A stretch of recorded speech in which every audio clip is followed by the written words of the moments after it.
jah, siis ma ei tea, kas te olete seda lühivideot näinud, aga no igatahes ei ole. Vahet ei ole.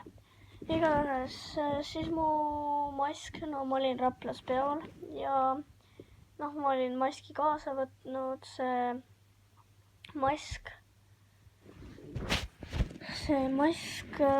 noh, kui ma selle kotist välja võtsin, oli see täiesti katki ja ma viskasin selle ära, selle rebase maski. Ja noh, õnneks mu tädi oli nii lahke, et ta lubas mulle tellida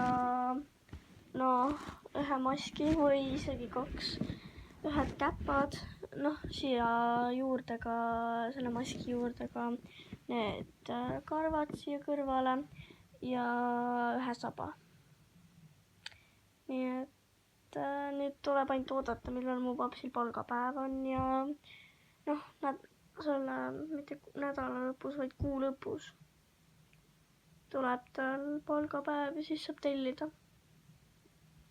Aga jah, nüüd te teate, miks mul maski pole ja nüüd